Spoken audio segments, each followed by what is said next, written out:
Hello, I'm Judy Sarian, Chairperson of NAASR.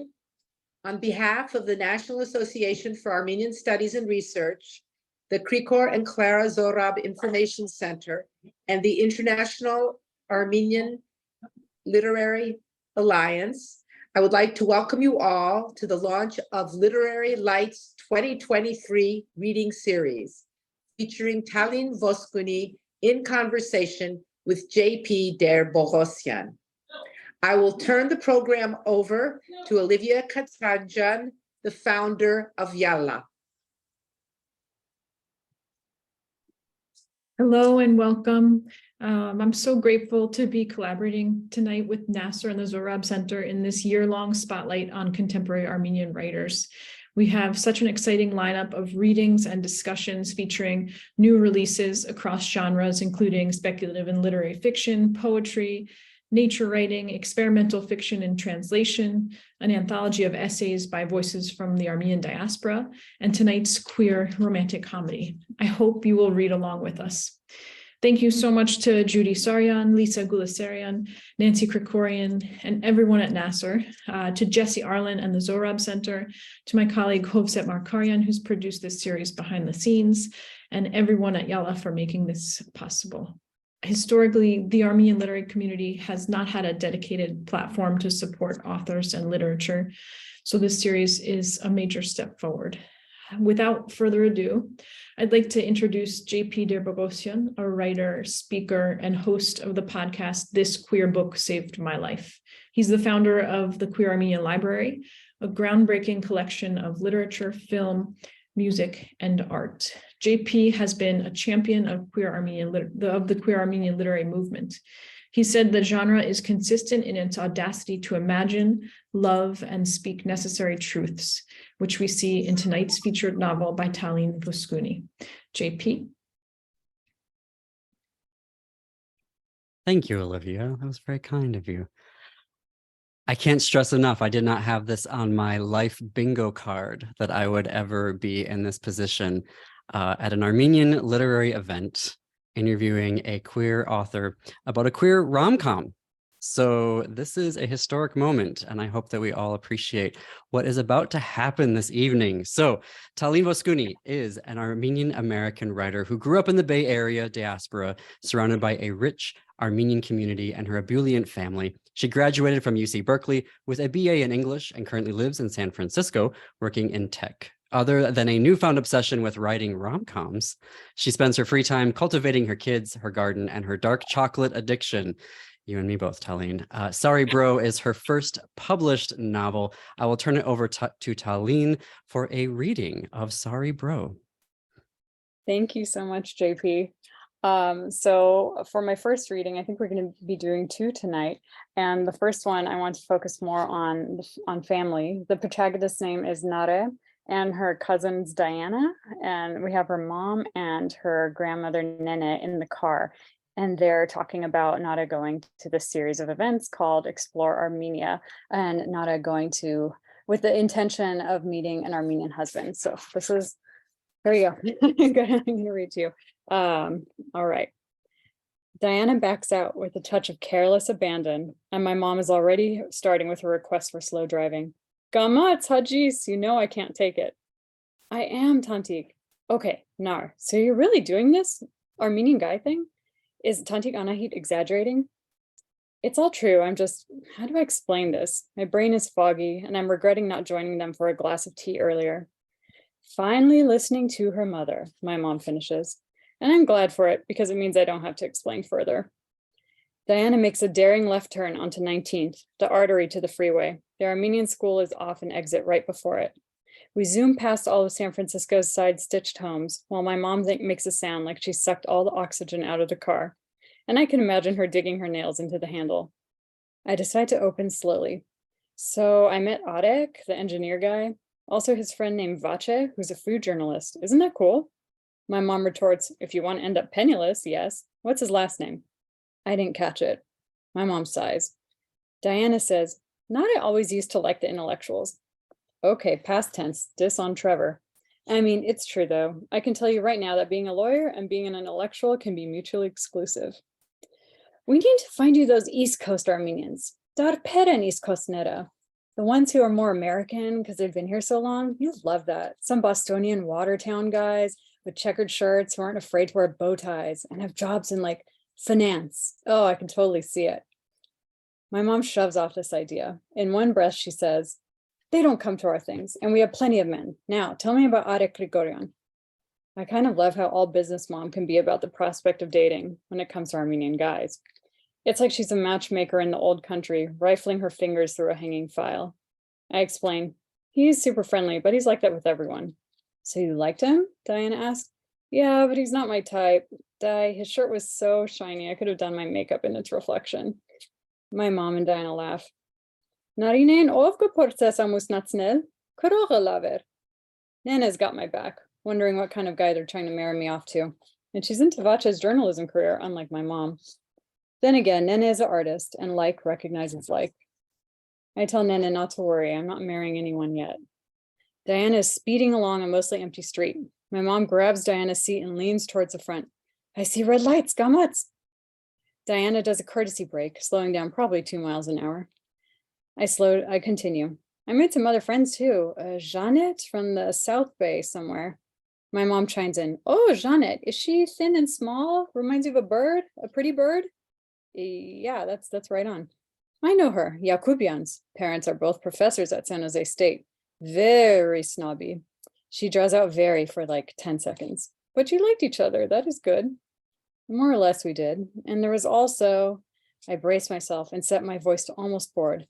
Another woman, Yerebuni, last name Mardirosyan, no, oh, Minasyan, I think that's it. Do you know her? She's from Fresno.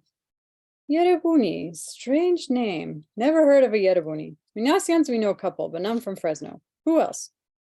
That's all I'm going to get on Yerebuni. I'm simultaneously disappointed and relieved. What if my mom had known her family and hated them or something? A modern-day Capulet-Montague rivalry? As soon as I think it, I'm struck with how I'm actually considering Yerebuni as a prospect. I don't know, I'm tired and my guard is down, but I want to see her again. Diana pulled into the parking lot. Back to the guys. Who else was there? Always back to the guys. Probably a good idea anyway. I shouldn't press on Yerebuni in case mom starts to suspect. She's got a nose like a hound dog for anything I'm not supposed to be doing. Plus, my mom has come alive in this conversation, in contrast to the general nagging droopiness she's settled into ever since Dad died. She's become such a hermit. I'm almost thankful Diana is getting married solely to get mom out of the house, helping her choose flatware or Shivari chairs. For years now, mom hasn't visited friends for casual coffee like she used to. She'll talk to them on the phone, but always declines invitations, saying she has to take care of Nene. I wonder if she doesn't want to visit their homes, rich with life, with husbands, to be reminded that she's a widow, that she's different. Mom does not like different. But now she's sitting upright, attentive, and it's not just because of Diana's driving.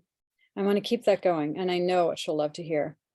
I saved the best for last. I spilled a drink all over Rafi Garabedian.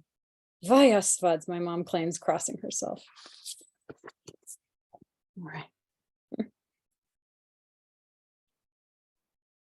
Thank you, Taleen.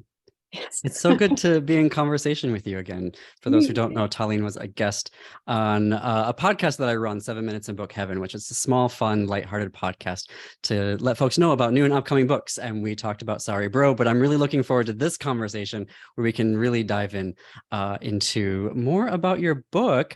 A little note keeping, or not note keeping, but for folks, if you're seeing me like looking down in a way, I've got notes everywhere on this table in front of me. So I am paying attention. I am listening to you, Taleen. I may be making notes and finding my next question that's going to go on here. So I'm not being rude. I'm being a good host. But Taleen, would you like to share a little bit more about yourself and your writing background for us? Sure. So I have been writing, I'm one of those people that have been writing ever since I could. I was 5 and drawing stories. I thought I wanted to be an artist because I was drawing them, but really what I was doing was storytelling.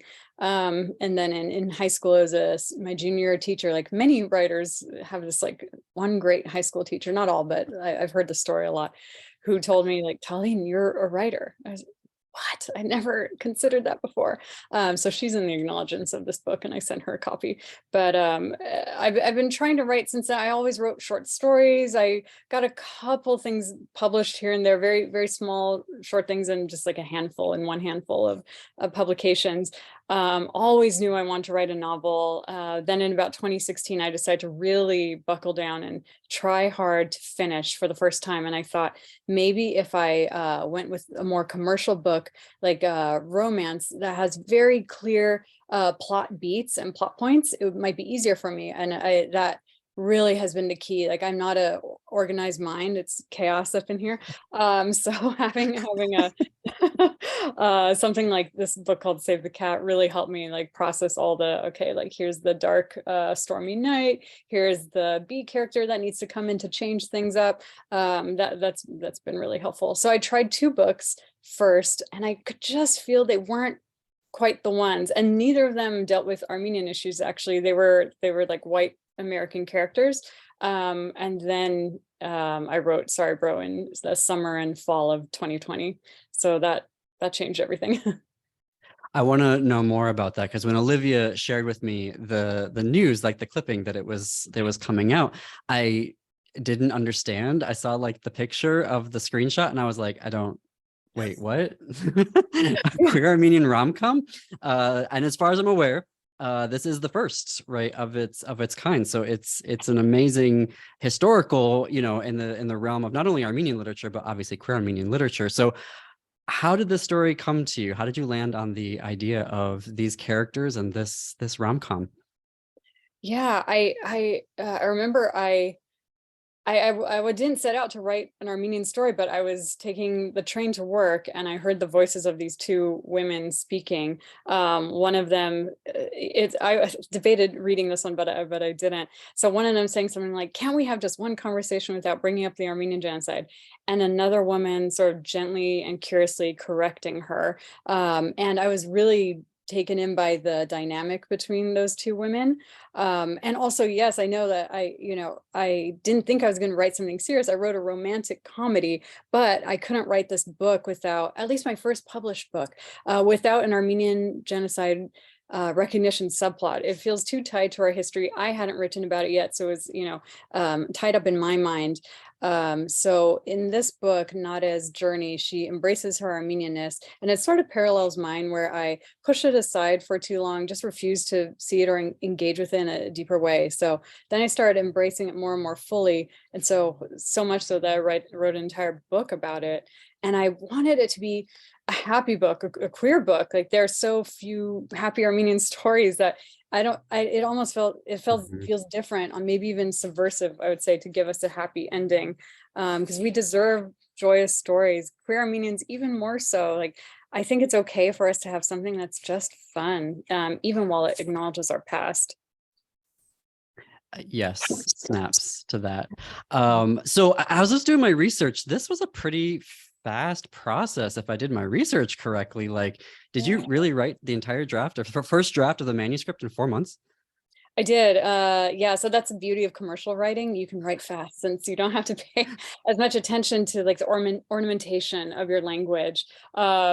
So, sorry to those of you who only read literary and pick this up. It's not, you just heard it. It's different. So I could kind of write as I'm thinking. And so I wrote it pretty quickly because of that. But also the fire was lit under me, because I wrote this while the 44 days war in Artsakh was happening. And it just fueled my drive to get this out there. I always knew theoretically that, no one cares about Armenians, but to really see it like that, I was just so pained and so angry and felt so frustrated by everything. Like, this, not to go on too much of a tangent, but those New York Times article that came out that really both sides to everything, like, who's the aggressor? Like, oh my goodness. And just seeing everyone's sort of ignorance about the situation. A lot of people just have never heard of it. They don't know anything about Armenians. So I thought, I'm going to make them care. I can't do anything, but maybe I can make some people care if I write this, if I portray us in this human, like, sympathetic way, just like making us people that you'd want to read about, like a story you'd want to read about. So, you know, I don't think one book will do much, but maybe if I keep writing books, maybe if more people like me keep doing it, maybe if one of them gets me into a movie, who knows? Like the more and more we get the message out there, the better. So that's another reason why I wrote it so quickly. It's like, I have to do this fast. I need it on the shelves. Yeah. Oh, I love that. So I read an essay that you wrote for Culture Fly, and you were discussing how you felt growing up, you either weren't quite Armenian enough or weren't quite American enough. And so there's a lot in here, to your point, about sharing Armenian culture with non-Armenian culture audiences. So I'm curious how those two things played together for you, of having this experience of, am I Armenian enough? Am I not Armenian enough? Which is something that so many folks in the diaspora, you know, live with, and maybe not just the diaspora, but then you're writing this novel of, I want to share my culture with the world. So tell me more about that. Yes, I know it's an interesting position to be in. I always feel like I'm straddling those two worlds, and yet I did write this book very much about the Armenian diaspora experience. But the way I think about it is my lived experience, a lot of it. They always say your first book is also closest to yourself, and after that you kind of distance yourself more and more. So I feel confident that even though this is it's not going to be every Armenians experience, is not going to be every queer Armenians experience, I hope at least that will feel authentic in that way, that, you know, there is that I and this character and the cast of characters can explain Armenianness in a meaningful way and in an authentic way, like I said. Yeah. It's always interesting to me to hear these types of conversations, and the interviewer is always like, how much of you is in the book? And I'm always like, but our communities are kind of, you know, so I'm curious, like how much of this, because I kind of feel like even right now we're doing an Explore Armenia event. Like I feel like we're kind of yes, oh my gosh, we are. Yeah. So I'm curious then, what were the particular parts of the community in the Bay Area that you were finding very like inspirational, like you wanted to include and represent within the novel itself? Yes, I went to the Armenian school, KZV, and my son also goes currently, so I'm there all the time now, and it's just such a formative part of my experience of who I am. Like it was my whole world for 10 years. It was all I knew. So that the Armenian school comes in, it's yeah, 3 of the events take place at I don't name KZV, but it is like for anyone reading it, it's KZV. So that was one big part of it. Just, yeah, like going to these events. I don't think I've actually ever been to an Armenian cooking class or a brandy tasting event, but I've wanted to. So there was partially that, like things I've been to, like I've danced shuchwad at banquets. I've gone to many, many, many, many Armenian banquets. So, you know, I wrote from experience there. And then parts of it were like, I wish I could have taken an Armenian cooking class. I wish I could do this Armenian brandy tasting event. What would that look like? How would that be fun? What would I want to happen there? And that's kind of what I'd inject. So, and then, you know, like writing the family and the mom, nobody is exactly one-to-one. Like it's not my mom, it's not my cousin, but I obviously draw elements from everyone. And my family in general and family friends are just there are such characters, you can't help but draw from them. But what's interesting is that when I've heard from Armenian readers, how universal it ends up being. They're like, I have a tanti just like this. I have a, you know, family friend, whatever it is. And I can't believe it. Like my Armenian cultural editor, Amy Kazanjian, who read it, and, you know, just to give that kind of cultural fact check, like make sure I was doing okay there. And also she had a lot of great suggestions too. She's a Canadian Armenian. So I'm, you know, in San Francisco Bay Area. She's all the way in like the Toronto area. That's where she grew up. And yet so much is so similar. Like, how is that possible? It's incredible. So that really makes me happy when I hear that, the universality and the relatability of the characters. You absolutely nailed the newsroom scenes. For those of us who have been in newsrooms before, like particularly with Armenian pitches, like I've been in those newsrooms and I've heard those pitches and I would just wanted to throw the book. Obviously I didn't, but I was like, this is too real right now. Wow. So the author, for those who know, Viet Thanh Nguyen, shared in an interview, and when I was reading your novel, I immediately thought of him. He said, we're expected to translate our cultures, our customs, our foods, etc., either in our books or in real life interactions. And that can be very wearying. And of course, for literature, it's absolutely detrimental if majority writers never have to translate anything. And he went on to say, my stance has been to write about my minority experience as if I were a majority. And I noticed in Sorry Bro almost immediately that there were several instances where you didn't translate the Armenian and you didn't say, this is what the custom is. I expect you as the reader to just come along. So I'm curious, what was what were you thinking about when you were going and writing the book of like, this I need to explain, but this I'm not going to translate either in terms of the language or in terms of the custom itself? Yeah, parts of it, the book is in a way like Armenian history basics 101 kind of a thing. It covers a lot of the basics. So for, people in this talk that are Armenian, grew up around it, whatever, it might be, I don't know, a little redundant. Maybe you've heard a lot of this before. I tried to make it not sound like a lecture, but don't tell me if it is. I don't want to know. Save it. Tell your friends, not me. So I did want to inject a lot of it. I did want it to be seen through Nada's eyes as she's re-embracing her Armenian culture. So she does explain a lot. She wants to learn. There's curiosity, but some of it is second nature to her. So I kind of want to bring in that interplay of like, I am learning and re-embracing and thinking actively about like what this means and what this tradition is. And some of it she doesn't. And some of it is just second nature, just as one might actually think that. So that's sort of how I went about it. I tried to translate most of it, but occasionally I didn't. And I thought, can I get away with this? And I could. So I kept it.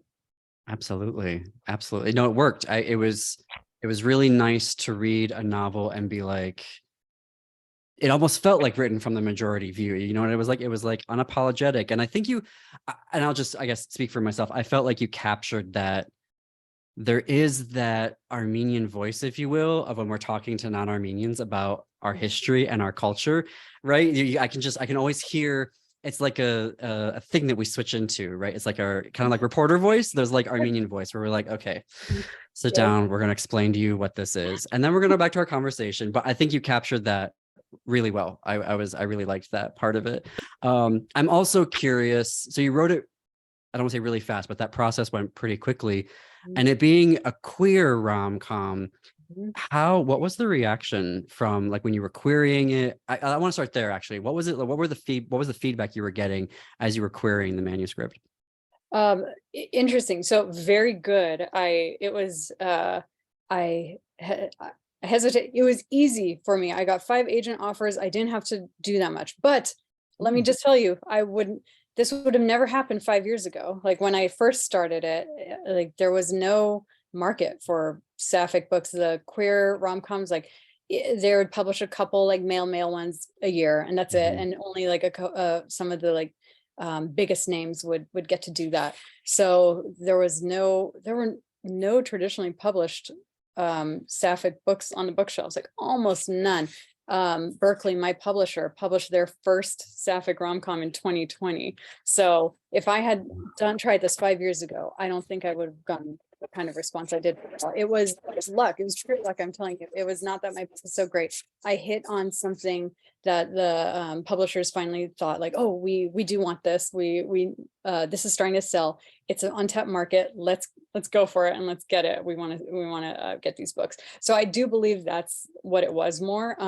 It was right place at the right time kind of a thing. However, I will say then, so I got my agent, wonderful Caitlin Detweiler, but when she then put it out on submission, that's what you call it. So then the agent pitches it to the editorial houses, to the publishing houses, to editors there. Then we had some trouble, actually. My book, like everything in my life, kind of straddles the line between pure rom-com and women's fiction, because romance, like I said, has very clear rules. Like for instance, you meet Yerebuni in chapter 4, which is a big no-no for romance. Like they usually say that in chapter 1, you need to meet the romantic interest. So things like that. And just that this book feels a little more like a woman's journey than it does a pure rom-com.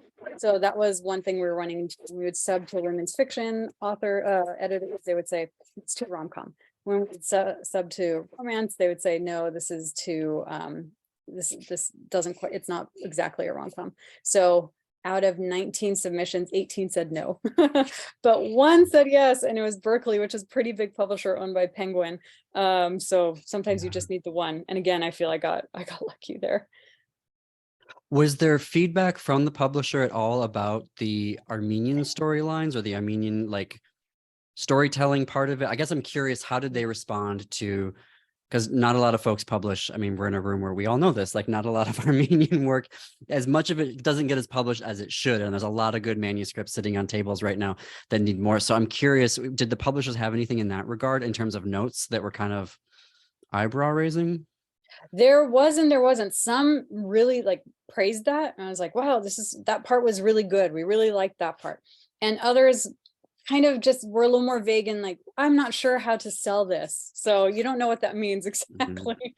That could mean anything. It could actually mean that like, oh, maybe it's too much or it's straddling that the genre lines too much. So that's why I can't sell it. Or who's going to want to read the story about Armenians? That it could also have been that. They can't say that, of course. So I'm not sure. But I also did get very positive feedback about it. And I do think it was sincere because my reviews, when I read them, I do not read my reviews anymore, but in the early days, I read some reviews, and that did stick out to me as something people genuinely enjoyed about the book. Even if they didn't like other things about it, they really enjoyed the Armenian cultural aspects. So that was cool to see. Absolutely. We have a lot of writers in the audience today watching on Facebook and who will watch this as well. So I'm curious, what is some advice thus far with publishing your first novel and going now on having it launched and now doing all these interviews and this press? Like, what's your advice for folks? Yeah, I think a couple multi-step advice. I'll tell you what worked for me. The biggest advice is do what works for you. Try and figure it out and try on different things and see what's working. But for me, what I found is that I first started having to find my voice and find my genre. I tried to write literary. I'd always read literary. I hadn't read a lot of romance, to be honest. I was a UC Berkeley English major. I was very much tied up in that. I like love James Joyce, things like that. So I tried to write literary, and it just never quite worked. I could see other people doing it so much better than I could. So I always felt like I was grasping, at the edges of it. And I didn't want to be that way. So and like finding that I love writing in first person. Every time I try to write in third, it sounds awful. Like it sounds fake. It doesn't sound good. It doesn't sound like a nice book that you pick up and read and just lose yourself in. So first person works for me. So I think finding your voice and finding what you want to write about, loving with everything you've got, what you're writing about. If you don't love it, the audience, the reader is going to tell. So I think, finding your voice, writing what you love, seeing your own writing with a critical eye, always knowing that you can get better, that you aren't exactly where you want to be. I think if you're totally self-satisfied, you're not going to improve. And I think it's really important to always have your eye on that. Like, how can I improve next? And then just finish things. Like set yourself a goal or a deadline. Mine was for writing contests, like mentorship contests. That's how I ended up finishing books. Otherwise, I'll just write forever. If I don't have a deadline, I'm hopeless. So for me, it was very important to write to a deadline, and I wrote to these contest deadlines. And that's how I was able to finish. So finishing, writing your voice, writing what you love, and then luck. Like that really is the next piece. It's luck, and finding community too, so that you can just like commiserate with people, celebrate with people has been very important, especially like later. In the beginning, it also helps improve your writing. I'm so surprised every time I edit someone's work, how much it improves my own writing more than reading a craft book or taking a class. I do not know what it is, but there's some magic about critically, reading someone's work with a critical eye and like learning how to give feedback. Like, what do they do well? What do they not do well? Then you compare it to your own, like, oh, I actually do this well, or oh, I could really improve on that. They do it fantastically. So that's helped me a lot too. Absolutely. Well, speaking of loving, I think I read, I'm pretty sure, I'm blanking on the source actually, bad journalist, that you said question that you always want people to ask is what got cut out and left out of the novel. And apparently There's a scene with Dreamy Rafi that didn't make it into the final draft. So who are the darlings that you had to kill off? That was a big that was a big darling. So Rafi Garabedian, who at the very end of that last reading, she spilled a drink. She's told her mom that she spilled a drink on him. I had a whole date scene with Rafi where Nade is waiting for him at a bar, and she is getting impatient. She's like, is he going to show up or not? She orders a drink and it's so expensive. She's stressed out about that. And then he shows up, loudly insults the bar that she chose, downs her drink in one gulp, which she's like, he just drank $14. And then they leave the bar, and it's a terrible date. So the book did work better without it. It really does. So it's, it's too bad. I remember fondly that Rafi date. And I think what I will do is have it as a newsletter subscriber extra. So I might do some kind of like push at some point to like get people to subscribe, and then they can get that chapter as a bonus. So that was fun. The original was had a lot more subplots going, and my agent just beautifully streamlined everything. She's so just so sharp. She really helped make the book what it is today. Great. Well, should we do your second reading? Because I have a lot of queer questions now that I want to get to, but I know I want to get to your part of that reading as well. So why don't we do that? We'll turn it over. I see folks are, while you're getting ready, Taleen, I see that folks are putting some questions in the chat. We will do questions at the end. So if you have them, please put them in the chat, and then they will get to me, and then hopefully we can get them read on the air. Yeah, we're on the air, right? Yes, yeah. And hopefully I don't lose my voice. I'm gonna try. I think I have some cough drops nearby in case things get bad. So this is one of my favorite scenes, actually. This is when Nade and Yerebuni are at Yerebuni's cottage, and it's right before the first kiss. So and Yerebuni is making them surch. All right, so Nade says, I ask lightheartedly, how's it looking? No pressure, of course. She smirks. I'm used to pressure. You can't make good surge unless you've been lectured about it by your parent or grandparent at least 5 times. Lucky for you, I've been chided for years by all manner of relatives. My great aunt Marush was especially picky. I hear her voice in my head repeating, Hingankam tochiera, ver chamare. Yerebuni examines the jezve and barely sways her hip in what I think is a victory dance. I would like to see that again. Look at that said, her voice says, brimming with pride. Said, the Armenian word for coffee foam, also happens to mean love. That's how important this process is to us. You can't make good coffee without love. So cheesy, but it's also neat how that wove its way into our language. And I like to hear Yerebuni say the word said, since it also kind of means sex. After pouring our coffee, alternating between the 2 cups to keep the consistency even for both of us, she hands me a cup and saucer and directs me to the main room. There's a low emerald velvet couch with some sun stains and worn areas that make me think this piece is old, and I brace for an uncomfortable seat, but it's surprisingly soft. She pulls out a long matchbook, strikes a match, then flutters along among various candles in the room, plunging the tip into the wicks one by one. She puffs out the flame just before it licks her fingers, and a few moments later, the air percolates with the smell of smoke. The Armenian word moch always sounded so mystical to me, like the people who invented it were in wonder of it. The walls dance with flickering light. She's clearly setting a mood. When she sits, we're close enough that our knees could touch if we wanted them to. The blood red of her shirt is striking against the worn green of the couch. I take my first sip, and it's hot on my lips, but right against the threshold. When the sweet cardamom hits, I close my eyes and look up. This is so good. And I don't take pains to temper the lust in my voice. Thank you. Sometimes I think the best part is afterwards. When you're alive with caffeine and get your cup read, anything seems possible. Reality shifts a little when you're reading a cup. You open yourself to seeing what could be there. So I'm a straight shooter when it comes to reality, but somehow I like that she's not. Also, she's talking like she reads the coffee cup fortunes, which is usually a skill only the super pro Armenian ladies can do. And even then, only select women choose to read. My mom never does. Telling people's fortunes is way too much personal responsibility. If Yerebuni does, I wonder how she learned. You need to have read 100 coffee cups to know what a fox emerging from a waterfall means. I take another sip and ask, can you do it? Oh, definitely. I've been trained in it. She gets that bit of shy confidence about her when she knows she's good at something. It's a portal to intuition, similar to some of the Wiccan arts I follow. It's a practice from the past used to divine the future. Being from a people so tied to their past, the tradition was irresistible. I had to learn. A reference again to Armenians' history, the genocide. She breathes it into everything she does, even coffee cup readings. There's a distant crackle of one of the candles, and I notice the room is filling with a second scent above the coffee, ushering in nutmeg and orange. I make like I'm adjusting my dress and scoot the tiniest bit closer to her. When I look up, I catch sight of her work table again. Speaking of blending Wiccan art and Armenian arts, can we talk about the chronicles? They are the most amazing things I have ever seen. Her back stiffens a bit, and she pushes her cup back and forth on the saucer a couple times. No, you're being too nice. My fear with them is that they feel like side-of-the-road tchotchkes. Do you know what I mean? My coffee's almost done, and I feel the hairs on the back of my arm standing straight up. This black gold is strong and hits fast.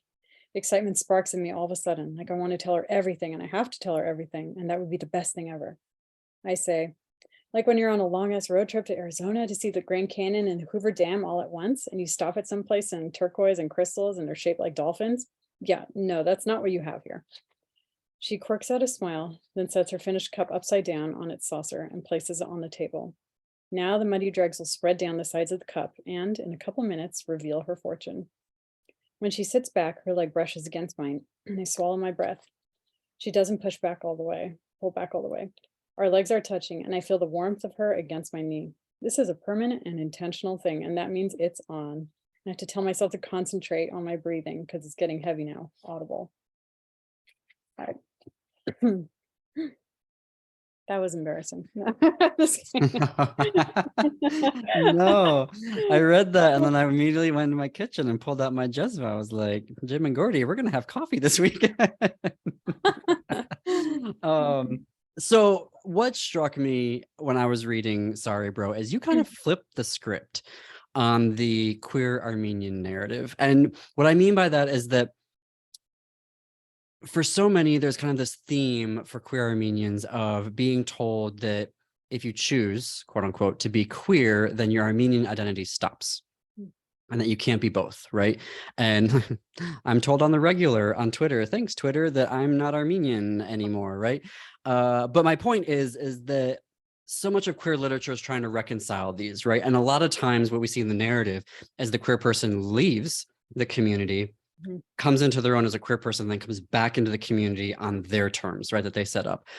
But you kind of flip that, and you have Nar, through this relationship with Yarabuni, come into her own. So through a queer relationship is how she connects in a more authentic way into being Armenian.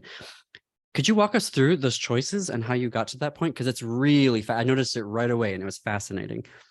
Yeah, that is so interesting. And someone even wrote to me on Instagram, an Armenian woman, saying, I wish, I had a book like this. Her choice was, just as you said, she had to leave the Armenian community, become, be herself, her queer, open self. So that was heartbreaking to read. And I know that is a reality for so many people. So here I thought, okay, here's like a typical Armenian, Armenian diaspora person who, looks straight, does, what her dad told her to do. She, she goes into reporting because she thinks that's what she's supposed to do. What would it be like if she had to embrace these two difficult parts together? Or not difficult, but the difficulty comes together, right? It is when it seems like they're at odds with each other, the queerness and Armenianness, and they can be, a lot of the community doesn't make it easy. So that, it was, first of all, it was built in struggle. Like it very much was like, okay, there's the problem in the book that is very clear.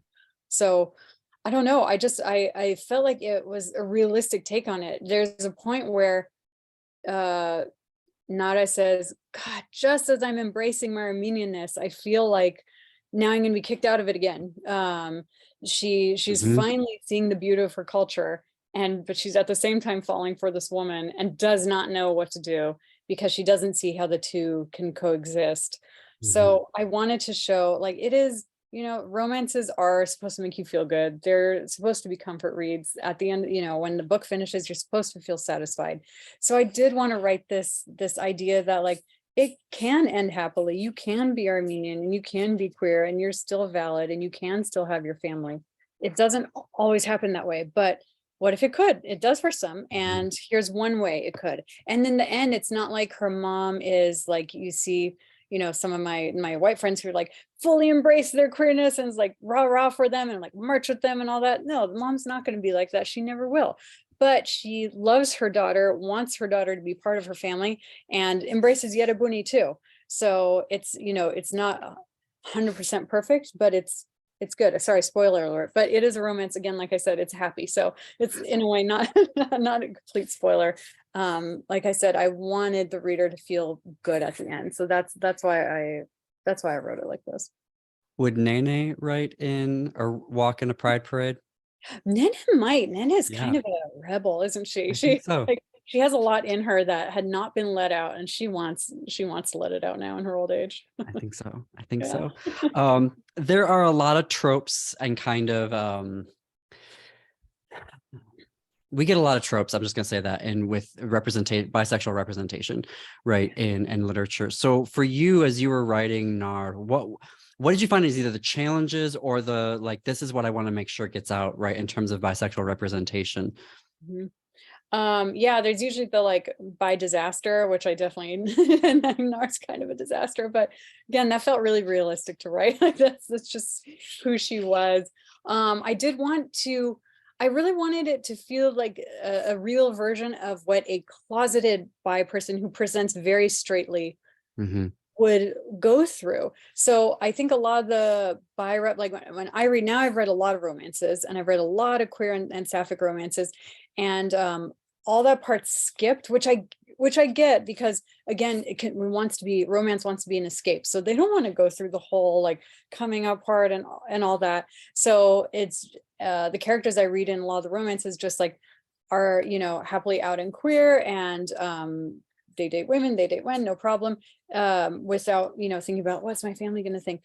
But I wanted to explore that part of it. I didn't see, maybe there are definitely books like that, but there isn't on the Armenian experience. So that was the part of it I wanted to explore. Like, what does it feel like to think like I could get away with, I could get away with just being straight. Maybe I'll marry Trevor. I'll have the baby if you want. I will, I'll do that whole thing, and no one ever has to know, and my life could be easier. Or you can, live your truth, and the difficulty that comes with it, like see what happens there. So that was the part of it I wanted to focus on in this book. So in an interview with Azad Archives, which was a great interview, and I recommend everybody go and read that, you shared that Portrait of a Lady on Fire was a major influence in writing Sorry Bro. And you were talking about how the director, Celine Sciamma, said that she wanted her movie to be about the female gaze and wanting to invent new images, which meant not having sex on screen. And you do the same in Sorry Bro. And I'd love to hear more about that choice. Yes. So most romances, especially ones romance readers love, are what they call open door. So you open the door into the bedroom or wherever it is, and like describe the sex like in more or less graphic terms. There's like a steaminess, like heat level they have. They're like scales, everything. So my book is considered closed door, which has made some readers upset. They're like, oh, come on, like could you, whatever. But I didn't want it. I did not want to open the door. Like I read that interview with Celine, and I thought, I'm going to do this too. The book really is more about Nada's journey, about, embracing who she is. So I thought the sex like might distract from that. It at least in this book, I don't know, maybe in future books I will. In my second one I don't, but I like described like the just retrospectively like a little bit more. But for this one, it didn't seem right. Like it didn't seem like that's what the story was about, and it felt like it would be distracting. Also, I think I said in that interview that all I've seen pretty much is the male gaze in media. Like that's what I've grown up seeing. So I almost didn't even trust myself to write it from the female gaze. Like, how do you write a sex scene from the female gaze? There are a lot of romance writers that are doing this very well, but I was almost too scared to try it, which is good. Sometimes when you're scared, you should try something. So maybe that's something for future Taleen to work on. But I didn't want it to seem like a maleized version of a sex scene either. Plus the focus on Nada's journey. Yeah. Can you unpack that more for me? Because I've talked to a lot of queer authors who are like, it's so hard to lose the straight lens, right? The straight gaze in writing something. So I wanted to ask that question for you of, could you unpack more about what that means of maybe not trusting yourself to get out of that male gaze mindset of writing? Yeah, and the straight gaze as well. I think, you know, I've also, that's been so pervasive in my life that it's, and because of, you know, who I am in my community, and once I'm as like straight passing as it gets, like just like Nada. So you know, with my family and everything, I'm married to a man, I have kids, like, you know, I did all that. So it's tough. I almost feel like my book is a gateway to like, hey, so some people would never pick up a female romance. They're just like, I have no interest in that. However, I think my book might be appealing to some readers that that would otherwise not be interested in that, because one, it's closed door, and two, because I don't know, I'm writing about the experience and the anxiety of coming out, of being queer. So I think a lot of queer books, like I said, just like very openly embrace it, which is awesome. I love that we have this in our canon. But I thought it might be nice also, you know, to portray this point of view. So yeah, going back, okay, male gaze. I don't know. I think I need to read more, watch more. If there could be 1,000 portrait ladies on fire, I would watch them all. That movie is so a part of me. So We'll I contact Celine and ask her. yeah. So I think that I just need to read more, watch more, and I have been, you know, and not just in romance. Like I've been reading, I read Carmen Maria Machado's book, In the Dream House. Oh my gosh, that was great. Kristen Arnett, fantastic literary authors. So trying to get the whole scope, and I think the more you can do that, the more I can do that, the more I can immerse myself into that viewpoint and understand and kind of start to shift this male default. Yeah, there's some really great questions coming in through the chat, but one last one that I have for you. So there are a lot of queer Armenian writers, and that's also what I love. Thank you, IALA, and for all the folks who are donating to IALA. Like, you have no idea how much it means. I guess I'll speak for myself, and not necessarily tangentially, maybe tangentially for other queer Armenian writers, that this organization exists and the intentionality that they're going about supporting queer Armenian writers. And so, Taleen, knowing that that folks are here, what advice would you give to either emerging or established queer Armenian writers? Oh, I mean, established, maybe you already know, I don't know, but to emerging, yeah, find your people, find your people and do what feels safe and what feels right. I think if you don't feel like, if you feel scared for whatever reason, it's valid. Like, it's okay. I think there's a push right now to be open, be out, like say everything, you know, and like be proud of it. And I think that's really great. Part of it is really great, but having those fears is still very valid. And just knowing that, and start with like baby steps. That's what I did. I mean, this book is like my coming out to my family, basically. You should have seen my in-person event with all my family and family friends. I think maybe Hudad is on here. Maybe he's the only person that went to both. I don't know. Or this and that one. Just the way I had to like kind of sidestep some of the comments. It doesn't feel that great, but at the same time, the book is there. I wrote it, like, instead of, you know, that fear of coming out, I just wrote an entire 300-page book about it and hoped they would understand. So that is so me. So I guess find what works for you, and find people to support you through it. And it's okay to take baby steps. I was just talking to someone today about this, and I love that you included it about what you just said there. Do it in your time, right? And give yourself that grace to be like, if it's not time to come out, it's not time to come out. And I think in Western literature, there is this idea that coming out just saves everything, and everything is suddenly magically okay again. And so I really appreciated that you had that in the novel. And I think it's something that queer Armenian literature gives to folks, that folks from the West, queer authors from the West, could learn from our literature. So there's a question in the chat about Taleen, could you give some examples of where in the book you feel like you're queering the storylines? Queering the storylines. Yeah. Imagine like, Let hmm. me think.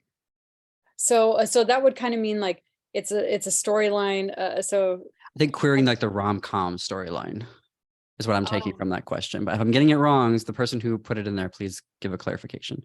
Oh, well, sorry, I don't think I really understand. I really want to answer questions well, so I really need to understand them super well to answer it well. And I think I don't quite understand. Breaking up the narrative. I think there's a clarification in terms of breaking up the narrative. Oh, okay. I suppose. Let me think. Unconventional, not that much, to be honest. The narrative is pretty conventional. I think what it is, I followed, it's not an experimental book in any sense of the word. It is very, very conventional in a lot of ways. I guess it doesn't follow like all the romantic beats, like I said. So like, not introducing the love interest right away, and having it be more about Nada's journey. There aren't a million dates with the Yerebuni. Like in other books, there are just so much time spent on screen with the two love interests that I didn't do. And I kind of wish I could, because they are really good together. And that is like part of the queer joy part. However, I do think that when they are together, it's sweeter. Like sometimes I like not overloading. Like, it is nice to give things a measured thing, because then it feels more special when Nada and Yerebuni are on screen in that way. I hope that answers the question. I'm sorry. Yeah, definitely. Another question is I don't know if y'all got, but like AAAN, but are currently fighting to get the Sorry Bro and the New York City curriculum for all NYC high school students as part of an initiative. And the question is, what do you think your childhood self would think about Sorry Bro? Did you think about your childhood self when you were writing, or was motivating yourself to write the book? Can you speak to younger queer Armenians who are being able to see themselves in print? Oh man, yeah. I think I would have just like wrapped this book all over myself and been so excited. I can just imagine, like I always had crushes on girls, even when I was little. I didn't understand, and then in high school sort of finally understood. And having a book like this as both Armenian and queer and bisexual would have been so, yeah, comforting to me, which was the point of this book too. So I hope it will be. I hope it is comforting, and also maybe gives a tiny bit of bravery to people, just like it did to myself in writing it. Like I could have never written this. I could have written a different book, but like I said, something in me was dying to come out, pun intended. So I had to write it. Yeah. Well done. Well done. Another question from the chat: centering Armenian joy and queer joy simultaneously is such a vital intervention. Both concepts have little representation in the Armenian literary output. Sorry, these little emojis now cover the go away emoji. Okay, there we go. Both concepts have little representation in the Armenian literary output that tends to circulate most widely. Curious to hear you say more about what it means to navigate bridging the two, queer joy and Armenian joy. Yes, I think it is tough, like, because like we've been saying, they can be at odds with each other. Like the queer joy can, oftentimes might be like, all right, I left and now I found my found family, and with my found family, I can be who I am, and I can be joyous in these ways. And Armenian joy separately might be, being among your family friends, your friends, just, BFing, like telling stories. Armenians are such good storytellers. My family, my God, they can like run circles around me any day with their storytelling. So there's that love. There's so much love in both. And I wanted them to come together. And so that's also why I wrote like slightly cheesy epilogue of Diana's wedding, not the two women's wedding, her cousin's wedding, because Nada and Yerebuni were then together in front of people. And I wanted to show what that could look like, how, there's still a tiny bit of anxiousness that Nad has, I think, because not everything's perfect. And I didn't want to, that didn't seem right. But I did want to show that you can have it, like you can have that joy in our Armenian setting and in a queer setting. That follows in nicely to our next question from the chat. Will we get to read about a future Nare and Yerabuni? I don't know. Let's see how this book does. Everybody buy it. So my publisher will allow me to write more books. But my book 2 is standalone. It's totally different, called Lavash at First Sight. So Berkeley gave me a 2-book deal. I was lucky enough for that. So that's coming out July 2024, and the draft has been written and turned into the editors. Now I'm just waiting for them to give it back to me. And it's again a sapphic rom-com with this time the parents are enemies, and it's not a coming out story. So that's that. But we'll see. I do have ideas for sequels to Nada and Yerabuni, but I need to get paid to write it. So we'll see. So please buy my book. Well, there's a good incentive, right? You want to see a sequel, tell all your friends, right, to buy the book. There is also an option I see in the chat here of if folks want to ask their questions themselves. So I don't know if there are any folks that are planning on muting for asking a question.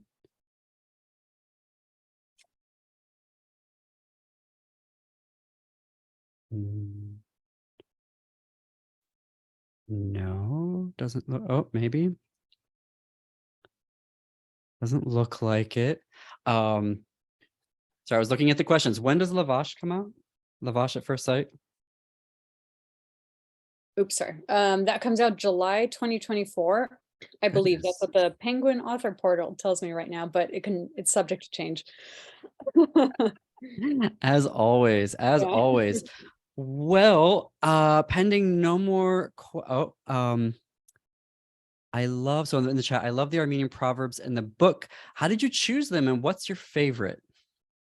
I had to shout out, I don't know if she's still on or not, but Nancy Krikorian, thank you so much for posting these Armenian proverbs on Twitter. Also, I can't believe you're here. Like, I remember where I was exactly when I read Zabel in Arizona, visiting my grandparents in that room, like the trundle bed. I remember it all, like reading. So, wow. Thank you for being here, if you are still here. There's a question I'm just thinking about Zabel now. Oh, the proverbs. Yes. So Nancy had been posting them on Twitter, and I just was so taken. Oh, hi. Very touched. So I was really taken by them. They just like rooted in my mind, and I wanted to do something with them. And I love when chapters in books open with something like some kind of epigraph. So I thought, oh, this is perfect. So I bought a book, just like, so one was Armenian Proverbs and Sayings, and then Nancy actually pointed me to 7 Bites from a Raisin. So I used both those books to find the Armenian and the translation, and then I typed them very slowly on my Western Armenian keyboard and put them in the book, and my mom double checked them for me. One that I hadn't heard of. Oh, I'm gonna butcher it now, but I don't remember. Oh, I won't be able to find it. But it was about the by the man who tells the truth, a horse, so he can ride away after. I'm not getting it right, but that was a loud chuckle. Yes. When I'm like, I'm gonna print that and put that on my wall at work. Oh, yes, so true. A question about the audio recording. The voice actor did a really wonderful job.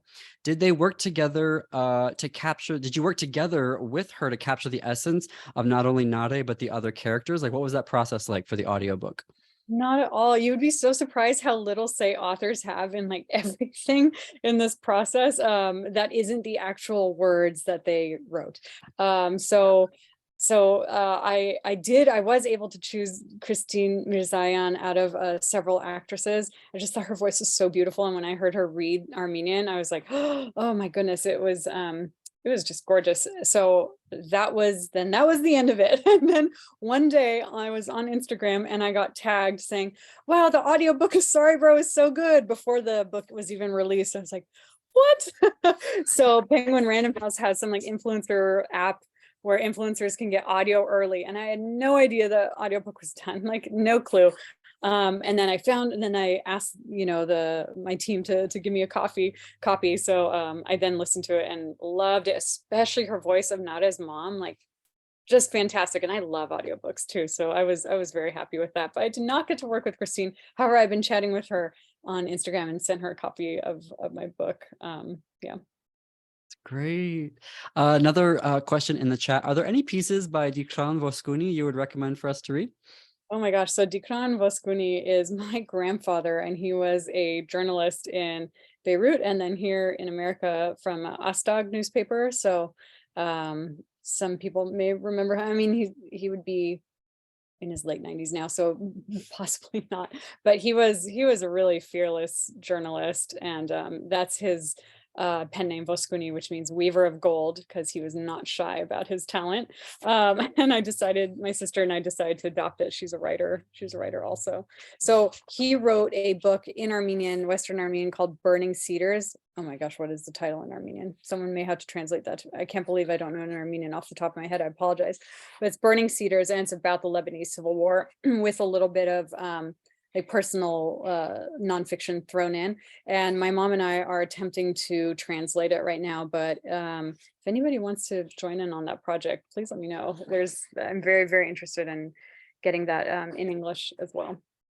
So that's Last question for the evening. Thank you all for being here. But last question, can you give us a little bit of the story of this gorgeous cover? Thank you. I am so happy with the cover.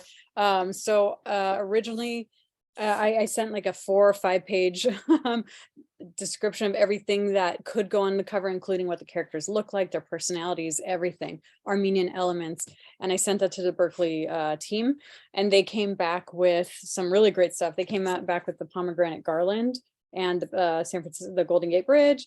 And then they had 2 women, they were standing, and I didn't like the way they looked. They kind of looked like paper dolls, and it was not for me.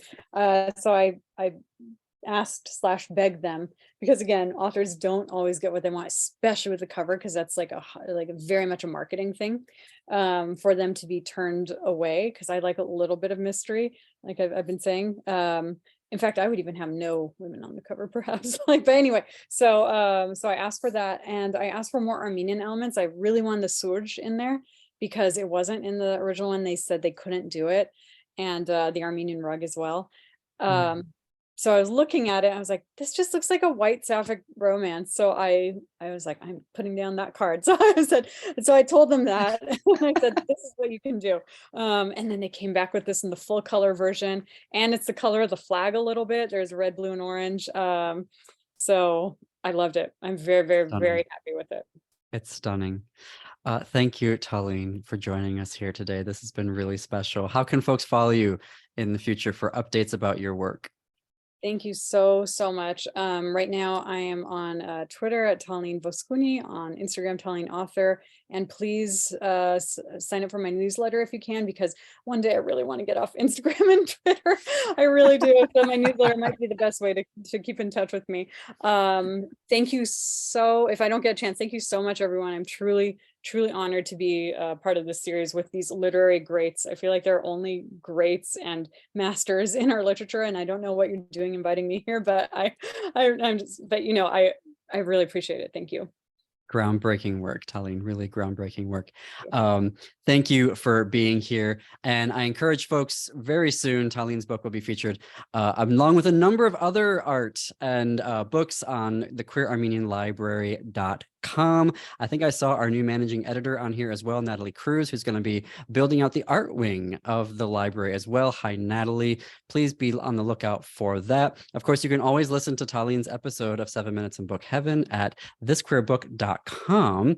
And I'm done plugging myself right now. So thank you all for coming here. This has been a really special night. I hope you all know what it means for these 3 organizations to come together around having an event around a queer Armenian rom-com, not only for queer Armenian community, but what it means for the future of Armenian literature moving forward. And I love how so much of Armenian literature connects us to our past, but queer Armenian literature is connecting us to our present and to our future. And so we need more writers like Taleen, and I hope that you hold up the other queer Armenian writers in your networks.